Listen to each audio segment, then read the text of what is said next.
Welcome to the fourth and final lesson of Chapter 5 Radians, and today we're going to look at small angle approximations. This is a new addition to the curriculum, and it's a precursor to proving sine and cosine, the derivatives of sine and cosine, I should say, from first principles. It has other uses as well, and there are links with further maths. And in a sense, this is a standalone topic.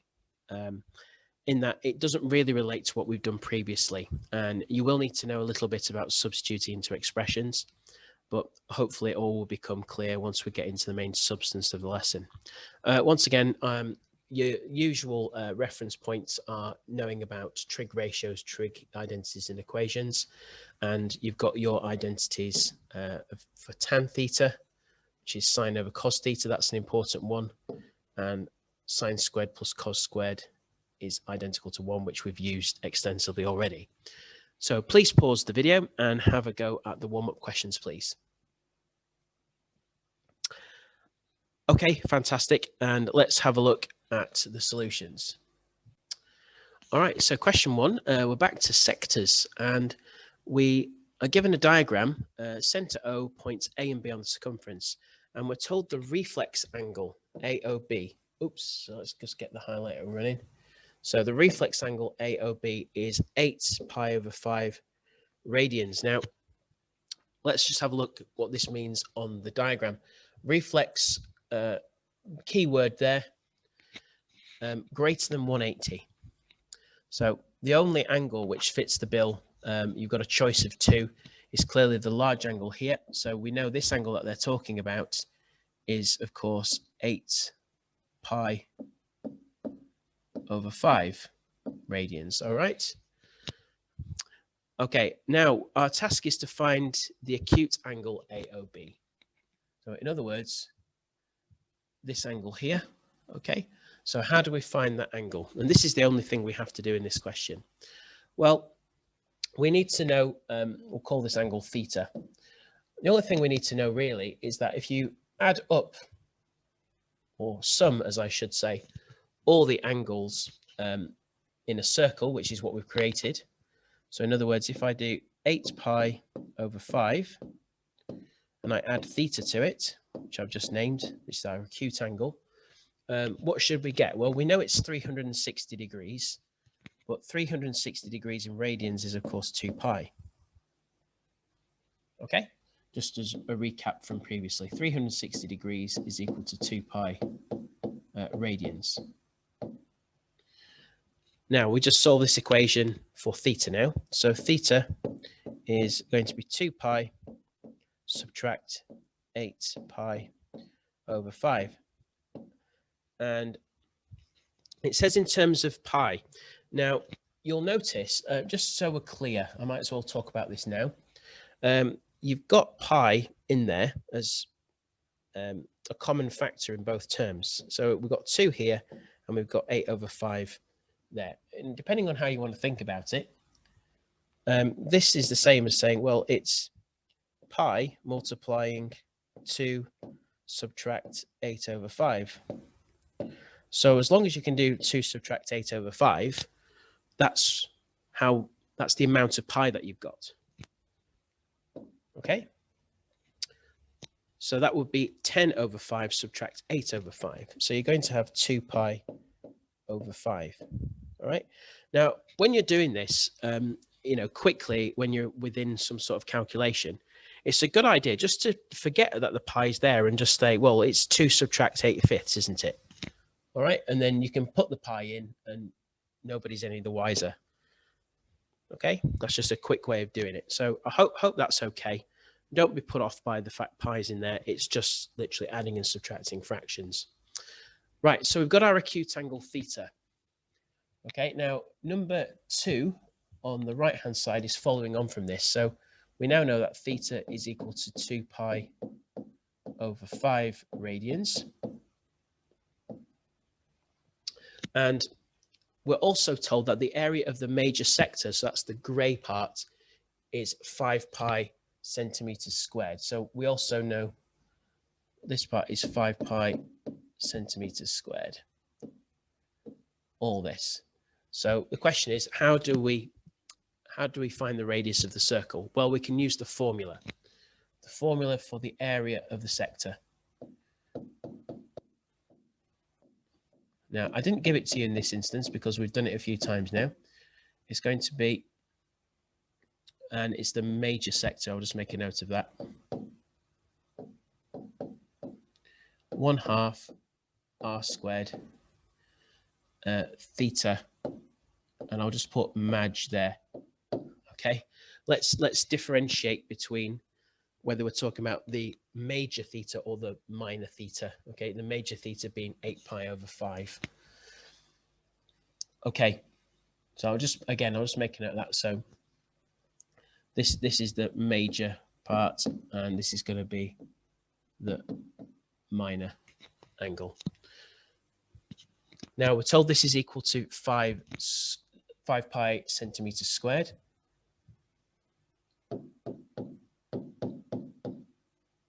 Okay, so what can we substitute in? Well, we've got the half. It's the radius we want to find. And we know theta major, so that's going to be 8 pi over 5.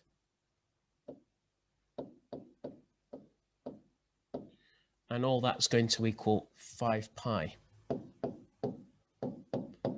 Okay, let's just bring all this product together now. So 8 over 2 is, of course, 4. So we've got 4 pi over 5 r squared is equal to 5 pi. Notice, of course, that the pi's are going to cancel. So pi is not going to feature in the radius. And if I just rearrange this, we're going to get an expression for r squared pretty quickly. So therefore, r squared multiplied by 5 divided by 4 is going to be 25 over 4. So this is a well-contrived example, isn't it? If I take the square root of that, we get r is the positive root of that. We can't have a negative radius. So that's going to be 5 over 2 centimeters. So we now have the radius of the circle that contains both of these sectors, the major and the minor sector. So we've got r is 5 over 2. Now we can find the exact length of the minor arc AB. Okay, so the minor arc AB, okay, is obviously, it's the arc with the angle theta min subtending it. So the arc length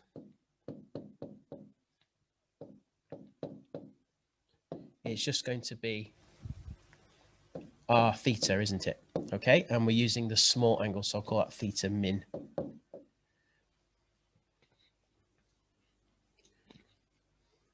And it's for the minor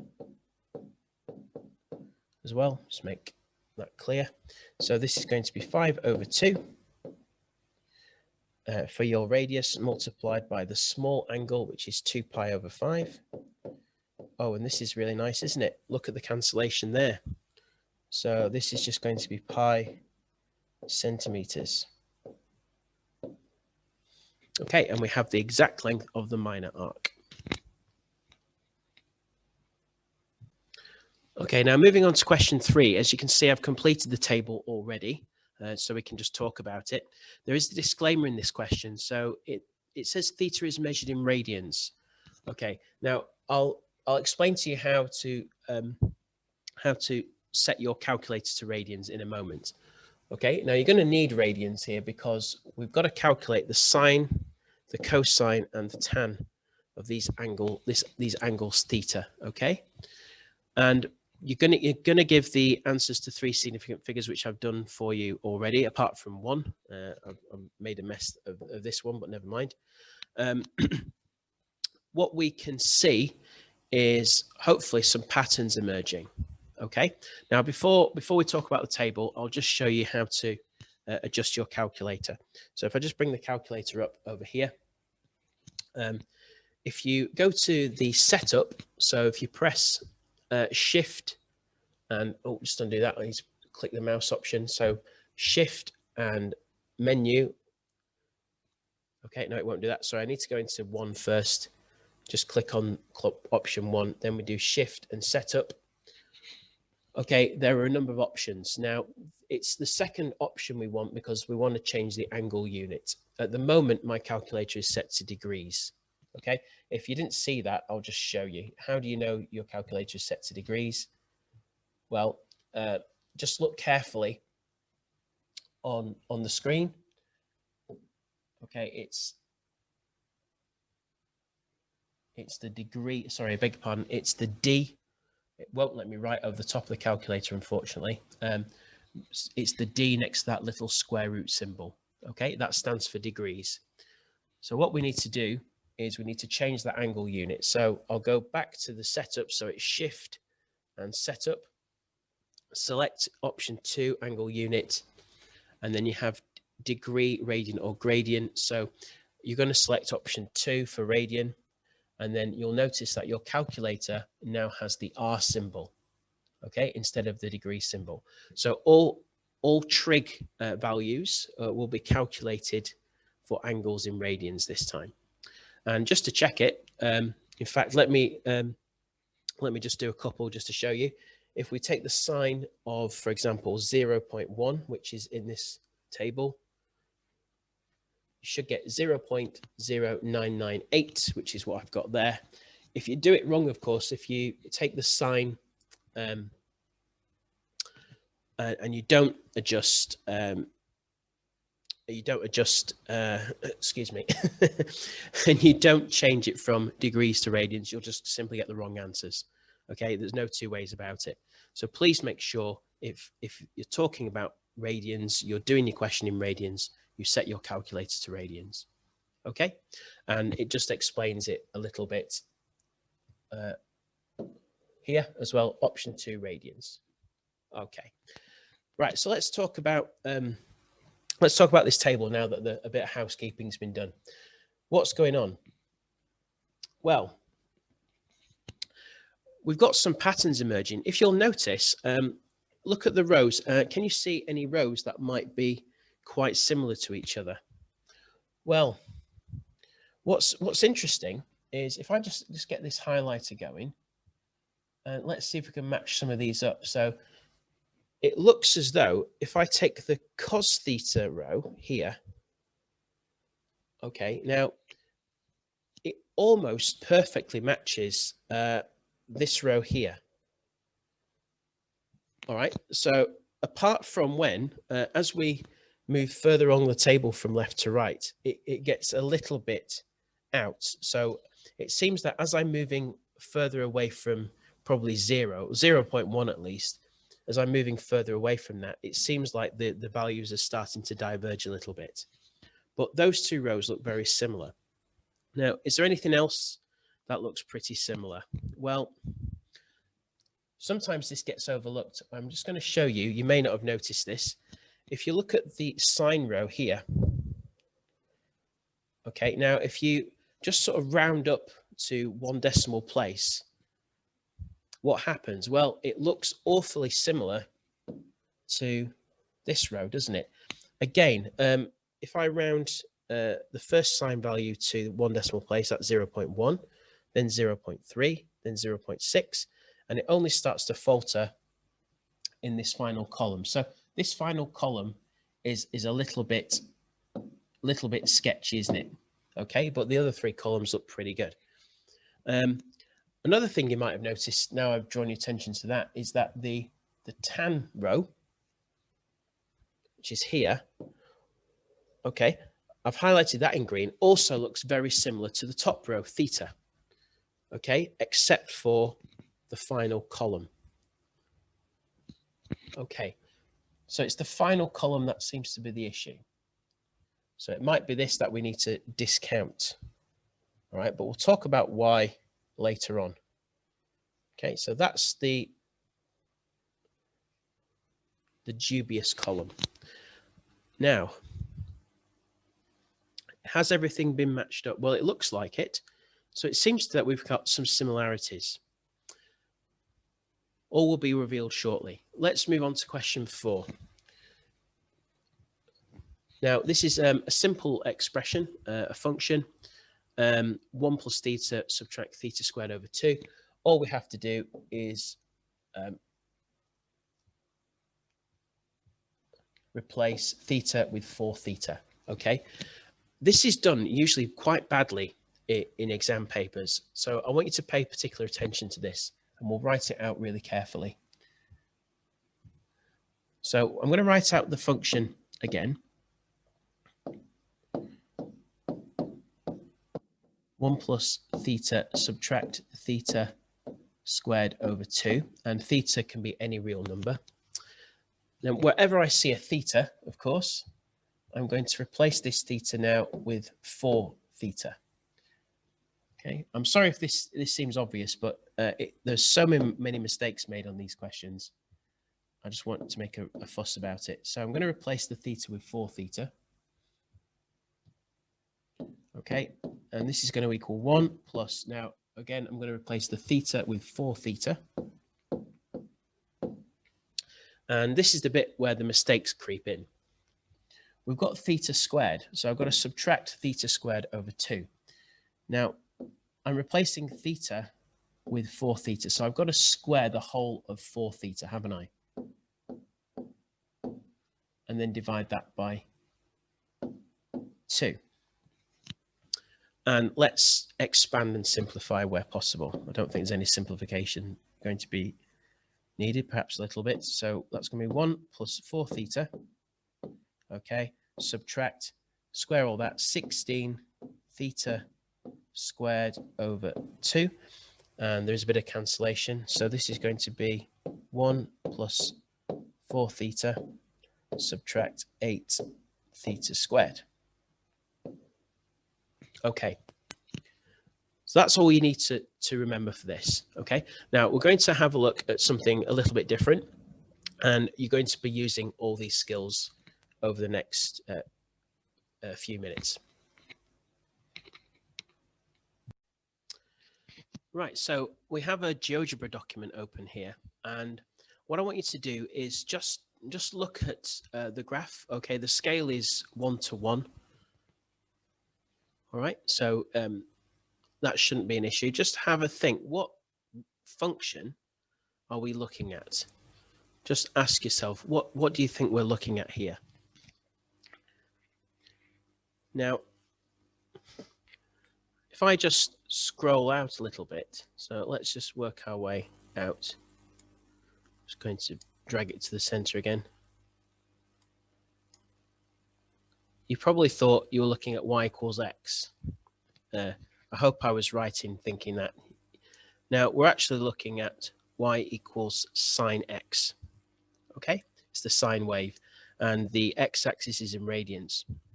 Now if we go back in, you'll see the similarity between y equals x and y equals sine x as I zoom in quite close to the origin.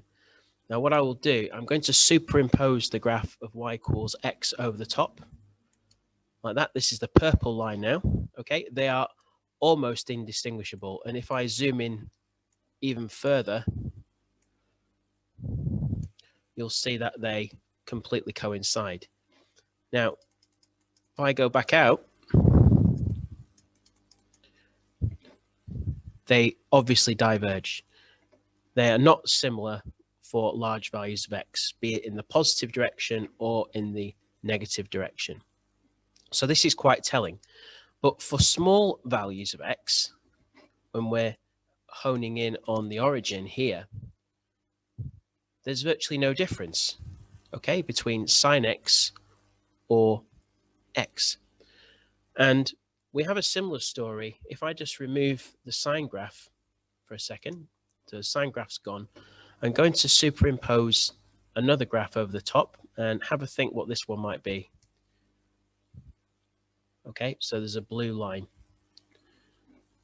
So you might be able to see there's a slight divergence if I just zoom out a little bit between the blue line, which is the new function I've just superimposed, and the purple line, which is y equals x. So what do we think this function is? Well, let's zoom out again. And you may now know that this is the tan graph. Okay, so the blue the blue line is in fact a curve, and it's the tan graph. So it also seems that for small values of x, we seem to have a huge similarity between tan and x itself. So in other words, y equals tan x is very similar to y equals x for small values of x. As you can see, they're virtually indistinguishable.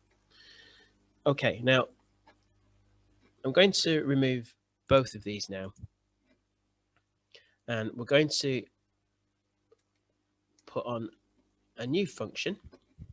Okay, so I seem to have solved the problem. Now, I've zoomed out. This is what I intended to show you. So if you look at this graph here, what do you think we're staring at? Well, it's either, it looks like it could be the cosine graph.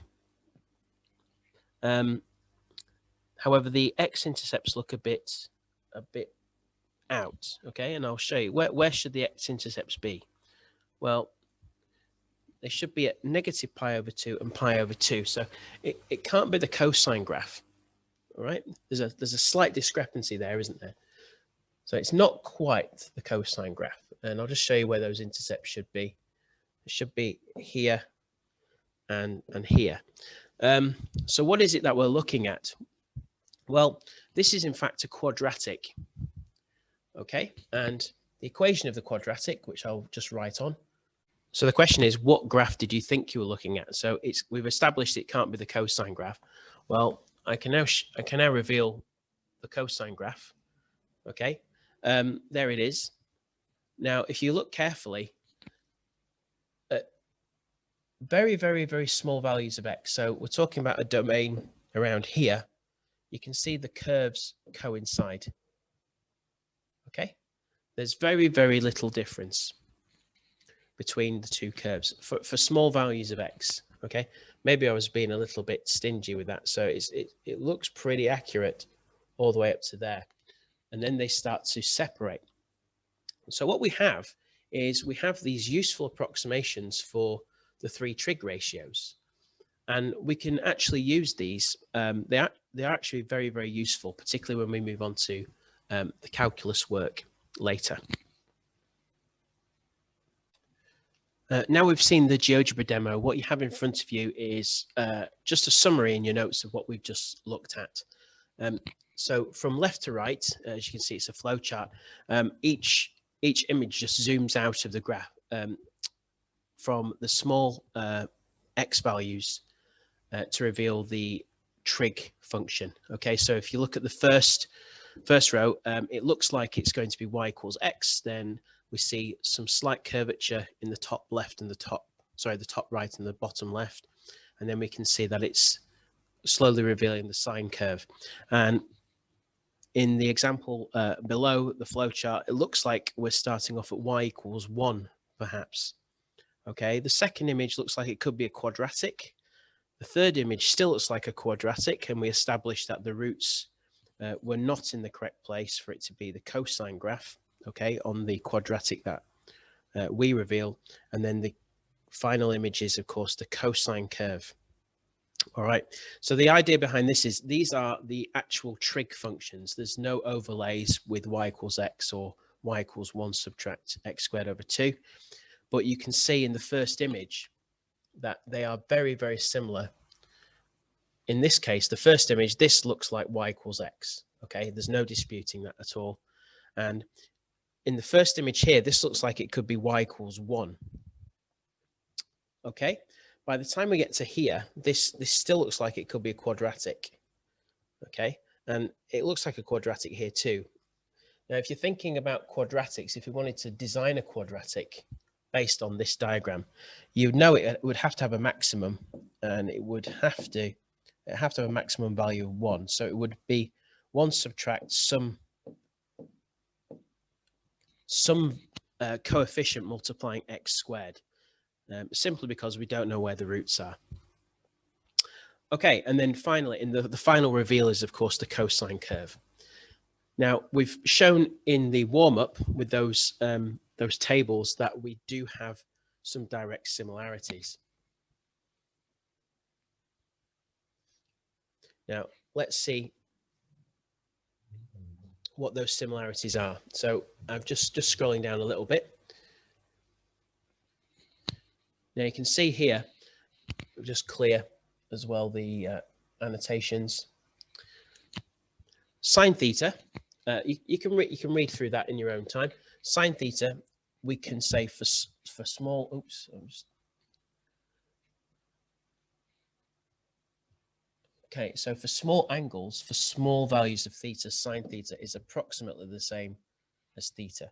Okay, looks like y equals x, or y equals theta in this case. For cosine theta, it looks a bit like a quadratic. And for very small values of theta, you could probably even get away with just saying that cos theta is approximately equal to 1. Okay, but the theta squared over 2 makes it a little bit more precise. And then we also saw that the tan theta as well is almost the same as theta.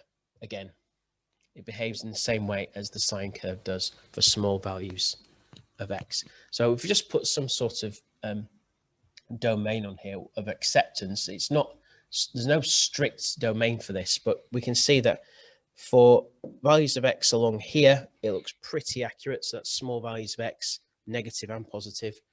Around here, the graphs seem to match up. And around here, the graphs seem to match up as well. So only for a very limited number of x, or theta in this case, are the graphs similar. Okay, so how is this applied in an exam context? Well, we'll have a look at some examples now. So for our first set of worked examples, we've got an expression sine 2 theta plus tan theta over 2 theta. And a good idea is to just write out the small angle approximations just while you get used to them. These are given to you in the formula booklet, so you don't need to remember them. But I would, like anything else, strongly urge you to memorize them just so that they are mentally handy, shall we say. You can use them at will, okay, without delaying and having to look them up. So we've got tan theta is equal to theta, and cos theta, which is the complicated one, is approximately equal to 1 subtract theta squared over 2. So those are the standard small angle approximations there. So for part A, you'll notice we've got a few things to deal with. So let's have a look at the sine 2 theta first. All right, so I'm gonna just label that 1 just so we're clear. So okay, so we don't get muddled up later. So sine 2 theta. Now remember, in the small angle approximation, the theta part here has to correspond on the right hand side. Okay, so whatever I write in for theta is the same on the right hand side of this almost inequality. Okay, so if I'm finding the sine of 2 theta, for example, which I am going to do here, okay, I simply replace the right hand side with the 2 theta. Okay, it's that simple. So if you're finding sine of 2 theta, you just replace it with 2 theta. Okay, now if you look at the rest of the expression, tan theta is just standard, so I can just call that one number 2. Okay, so for number 2, we have tan of theta. I'll use a different color for the theta part. So tan of theta, well, exactly the same. It's just a small angle approximation as it literally is written, because it's just theta, isn't it? So that's going to become theta. And for 3, well, there isn't we don't need to bother about the 3. That's just 2 theta in the denominator. All right, so what I'm saying is, in a rather convoluted way, is that we're going to replace 1 with 2 theta and 2 with theta. And I'm being very careful with this because mistakes are often made, particularly with example 1b, which we're going to look at in a second. So this is going to be equal to or sorry, I made a mistake already. This is going to be approximately equal to this expression, 2 theta plus tan theta, which becomes theta, divided by 2 theta. Now I can put a straight equals because this is going to be exactly equal to the previous step, which is going to be 3 theta over 2 theta. The thetas will cancel. They're not 0. They are small but not 0. So they will cancel out to leave you with 3 over 2. Okay, so just to reiterate that, the thetas will cancel out here. Now this means that if you want to approximate this expression, you can just use 3 over 2, provided your angles are small. Now I can show you what I mean. So just for this example, we'll just cancel what we've got here. You can put in like a small value for theta. So let's say 0.1. So let's open a bracket and let's do the numerator. So my calculator's set to radians. So if we do sine of 0.1, okay. We've got to multiply that by 2. So it's sine of 2 theta, that's 0.2. Okay. Add to it tan of theta, which is going to be 0.1. I'm just choosing theta as 0.1 here. That's the numerator. And then divide that by 2 theta, which is 2 times 0.1, which is, of course, 0.2. And what do we get? Well, we get 1.495, which is very, very, very close to the 3 over 2, which is, of course, 1.5. So it seems to work. Now, moving on to part B. Okay, now part B, this is where we have to be very careful. Okay, I've seen these questions as openers for the pure papers. Okay, and you can get full marks or you can get no marks, depending on how well you do this. Now, let's again just make a note of some of these key substitutions. So we'll call this one, I won't use 1 and 2 actually. Let's use 3 and 4. Okay, so 3 and 4. 3, of course, I'm talking about the cos 4 theta part, and for 4, I'm talking about sine 2 theta. Let's do the substitutions carefully here. So for 3, okay, give myself a bit more space. Cos of 4 theta, well, let's put the 4 theta in green. Now, remember, whatever I write on the left-hand side that is being cosigned, I have to substitute in on the right-hand side. So this is going to be 1 subtract. Now it's going to be 4 theta all squared. Okay? All over 2. I hope you can see that. Now, again, we can use a straight equals now. So this is going to be 1 subtract square everything in the bracket, 16 theta squared over 2. And if I divide that by 2, that's going to be 1 subtract 8 theta squared. So this is my expression for 3.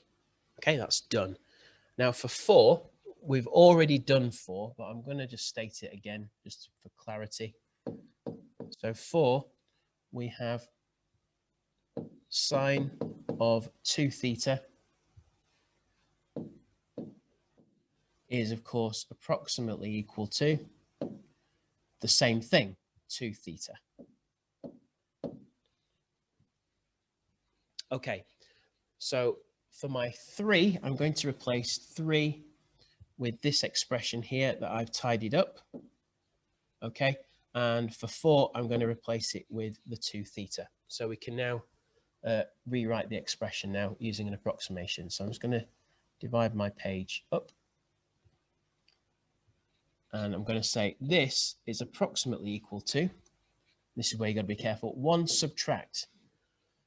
Okay, right, I'm subtracting the whole of cos theta. Okay. Now, cos theta, I'm replacing with 1 subtract 8 theta squared. So I've got to replace that with 1 subtract 8 theta squared. Now, you can probably see why this causes problems. Okay, there's quite a lot going on in such a simple looking question. Okay, so it's 1 subtract cos 4 theta. I hope that's clear what I've done there. All over. Now, don't forget about the theta in the products in the denominator. So it's going to be theta multiplied by sine 2 theta, which we are replacing with 2 theta. Like that. So I've just got to tidy this up now. So let's expand the bracket in the numerator.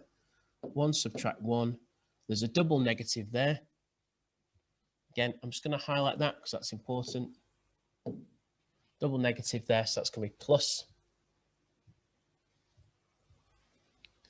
Okay, plus 8 theta squared all over 2 theta squared. Now the ones will cancel, so 1 subtract 1 is 0, so that's going to leave us with 8 theta squared over 2 theta squared. The theta squareds again will cancel, so this will be approximately 4 for small values of theta. Okay, I hope that was clear. We're now going to look at an exam style question. It's not particularly long, but there's a lot of theory involved in this, and you really have to understand what you're doing. Now, once again, we've got an expression, and this time it's put equal to 9/10. So it's actually technically an equation, isn't it? Now, what we need to do is show that. We've got to show that this equation can be reduced down to 5 theta squared plus 14 theta subtract 1 is equal to 0. Okay? Using small angle approximations. So once again, write down the small angle approximations before you do anything else. And I've got a bit of room at the top here, so I'm going to write them up here. Sine theta approximates to theta only when theta is small. I'm going to stress that again. Cosine theta, I'll write that second this time, is approximately the same as 1 subtract theta squared over 2.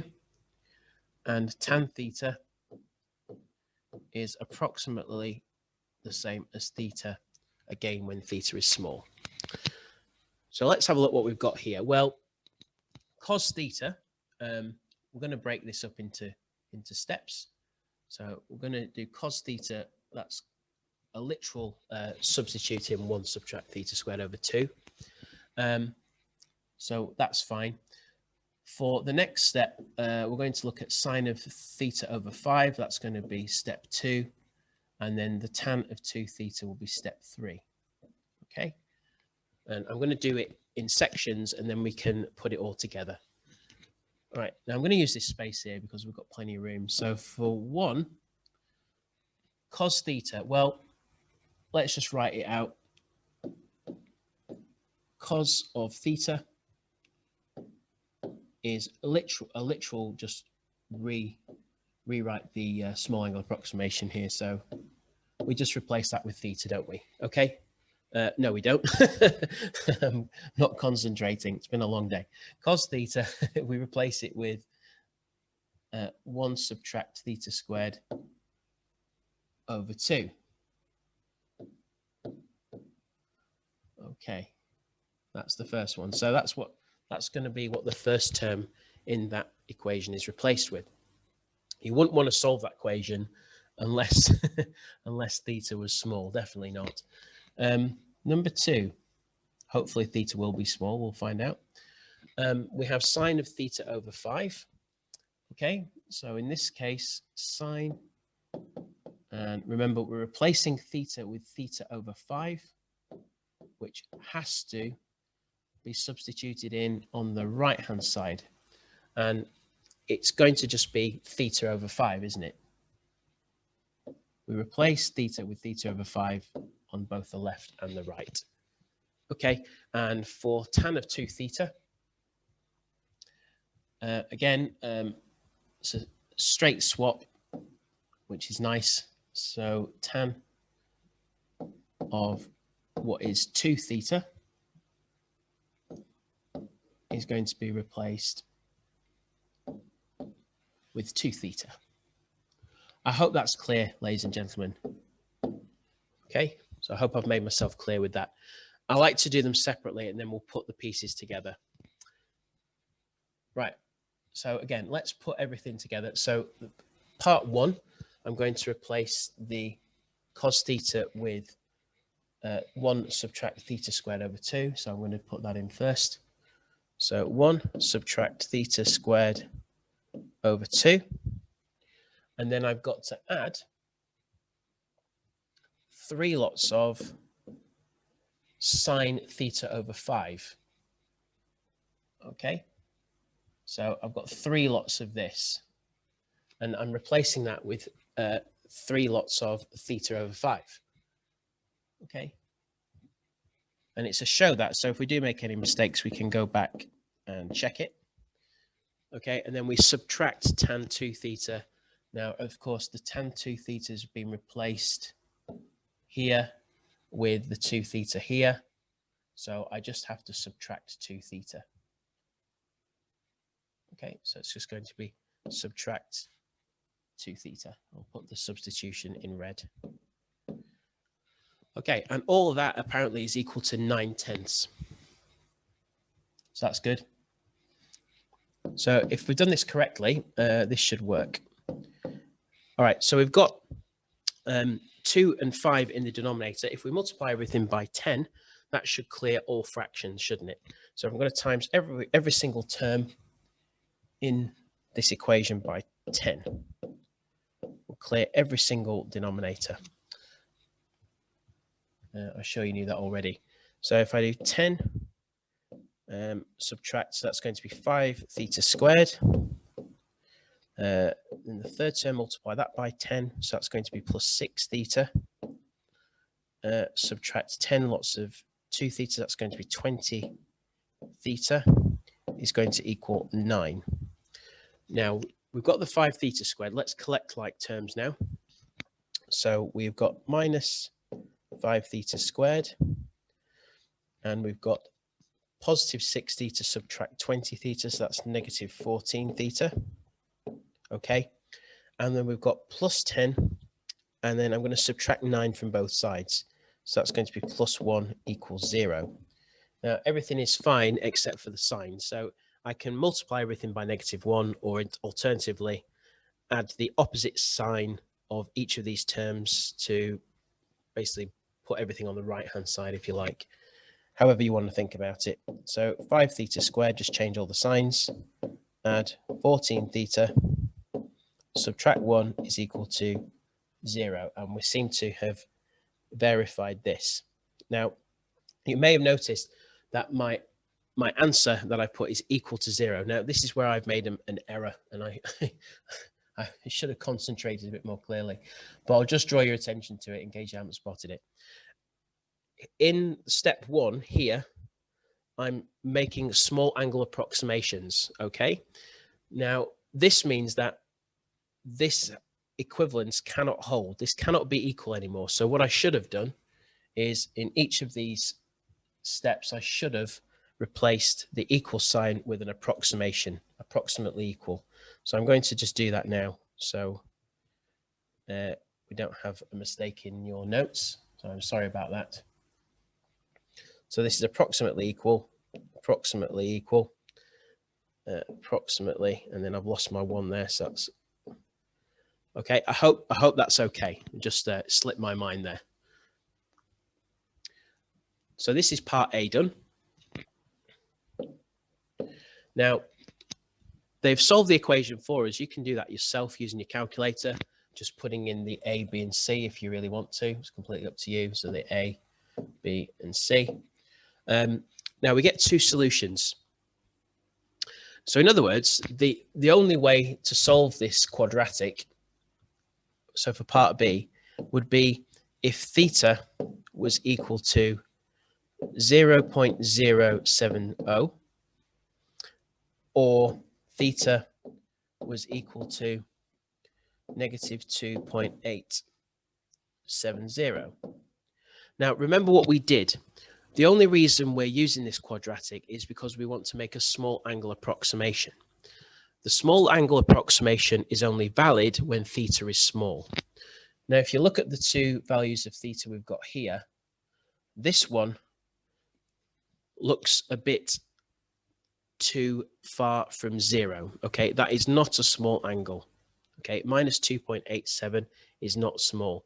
If you remember what we did when we subbed in some values for sine theta, cos theta, and tan theta using small angles, you notice that the value of theta, in particular for tan and sine, diverged quite quickly, even after, I think it was about 0.9. Okay, they start to diverge. Now, that makes this completely invalid. That's not going to work. However, the solution on the left-hand side here does look good because that is a small angle. So we can say that this value of theta,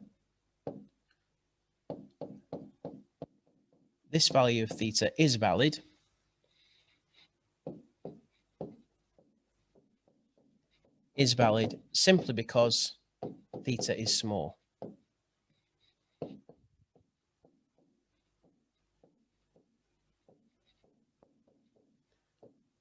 So it fits our criteria. Okay. Now you'll be like, what is the cutoff point?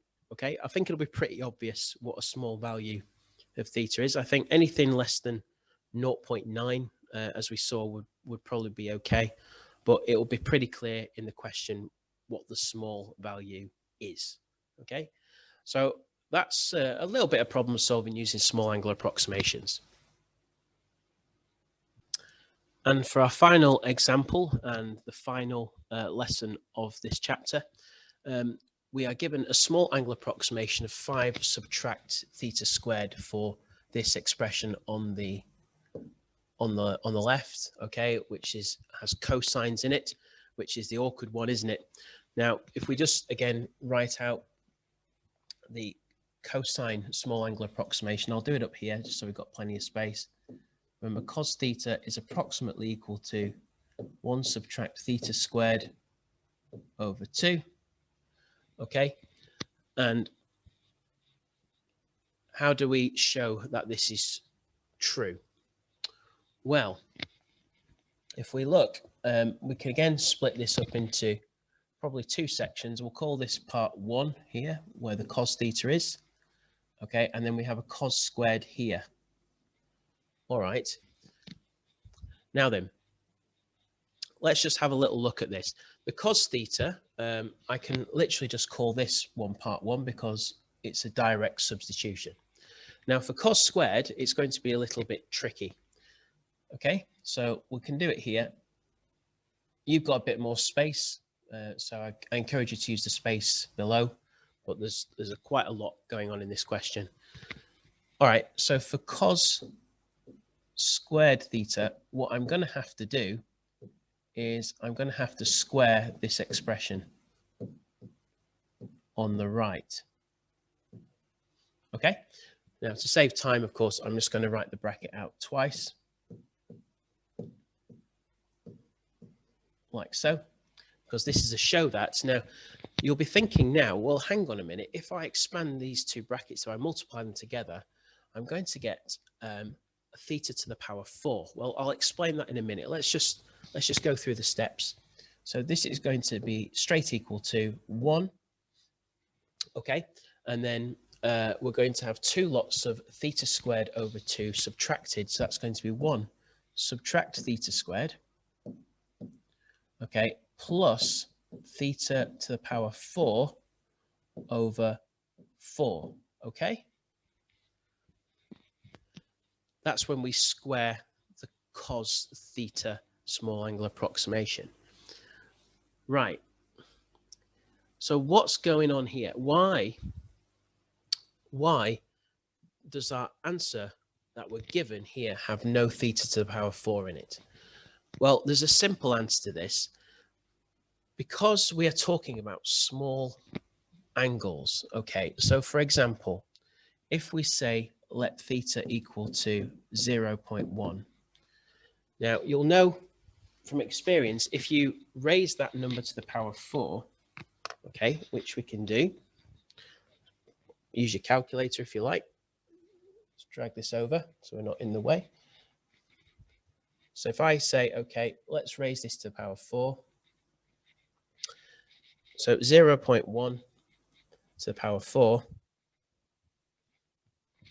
you get 1 multiplied by 10 to the minus 4. It is an incredibly small number, okay? You can almost discount it. So that's exactly what we do. So we just discount this. So this term we can ignore because it's too small. Okay, it contributes nothing to the answer. So this we can disregard.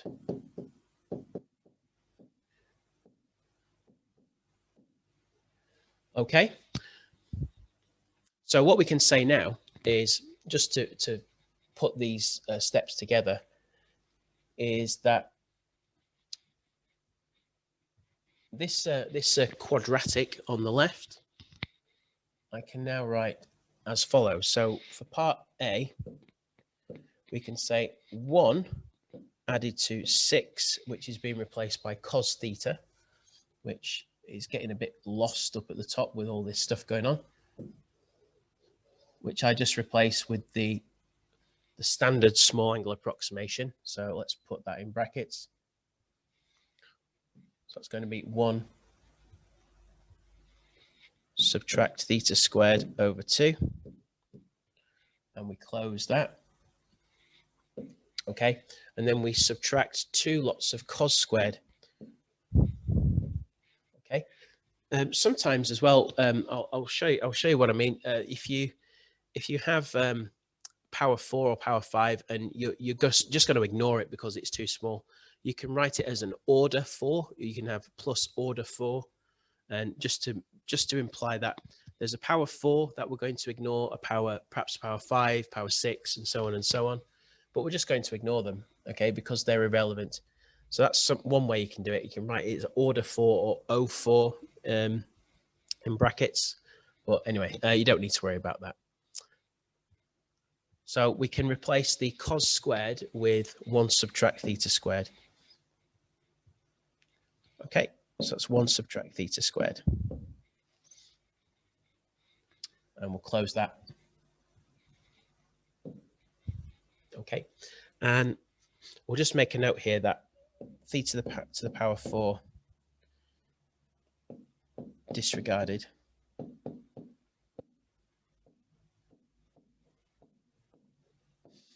All right, and we'll just tidy this up now. So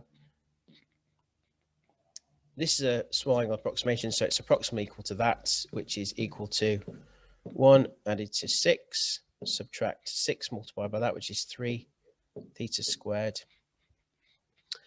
subtract 2, and then double negative there, plus 2 theta squared. Okay, and we have 1 plus 6, which equals 7, subtract 2, which is 5, and negative 3 theta squared plus 2 theta squared will give you negative theta squared. Okay, and obviously there could be more terms there, but we don't need to bother with them.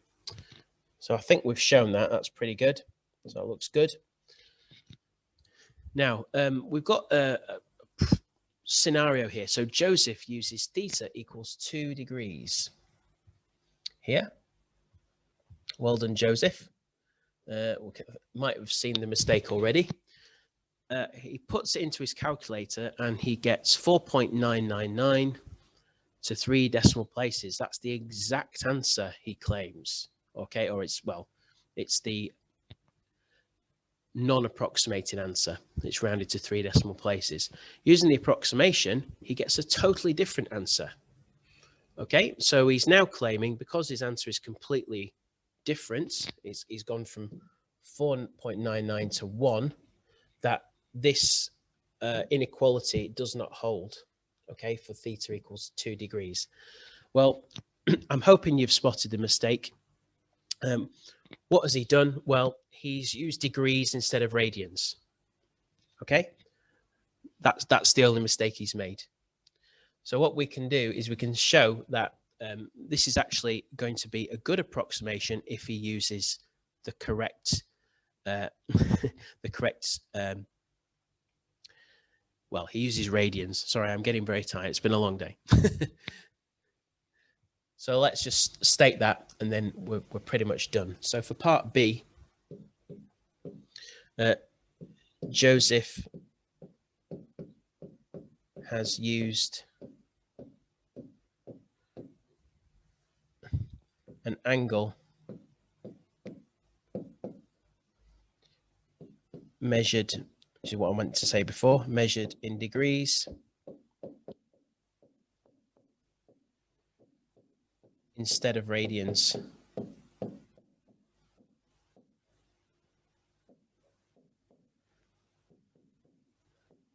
All right, so that's the mistake. So what should he have substituted in? Well, he should have used theta. If it's 2 degrees, well, that's the same as 2 pi over 180, isn't it? We remember when we convert from degrees to radians, we multiply by pi over 180, which is pi over 90. Okay. Now, if you do pi, excuse me, if you do pi over 90 on your calculator, which I can do over here, although it's submerged by all these annotations, we can still work it though. So if we take the pi button and divide that by 90, let's see how small that number is. Okay, 0.03. Okay, so we can actually state that. So it's going to be approximately, let's just write that on, which is approximately 0.03. Okay, which is small enough, isn't it? That's definitely a small enough angle. Okay, those trig functions don't diverge until about 0.9. Okay, so that's definitely a suitable value to sub in. So what do we have to do now? Well, I think we have to verify that this is in fact a good approximation. Okay, so for part C, and I'm desperately running out of room, so I'm just going to put it down here. If we use 5 subtract theta squared, now he's already done the first bit. So if I just put 5 subtract theta squared, okay, it's fine that he's just noticed it's moved slightly. The first part he's already done. Now we'll assume that the cosines are fine. His calculator's in degrees. Okay, he gets 4.99, no problem. So we can assume that the 4.99 is correct.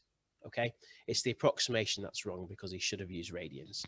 So all we have to do for part C, it's very, very simple. We just sub in the 0.03. So it's going to be 5 subtract, now it's going to be 0.03 squared. And as you'll probably imagine, this is going to be not very much taken off 5 at all. So let's do that. Let's work it out. So it's going to be 5 subtract 0.03 squared. It's going to be negligible, isn't it? 4.9991. Okay, I think that has shown his approximation is pretty good. All right, so just to write this in now. So it's going to equal 4.9991, which I think that's pretty good. So had he not put in the angle in degrees, he would have got a really good approximation. Okay, so I hope that makes some sort of sense. This concludes the whole chapter in the lesson. Okay. Yeah, so thank you very much and see you for the next chapter.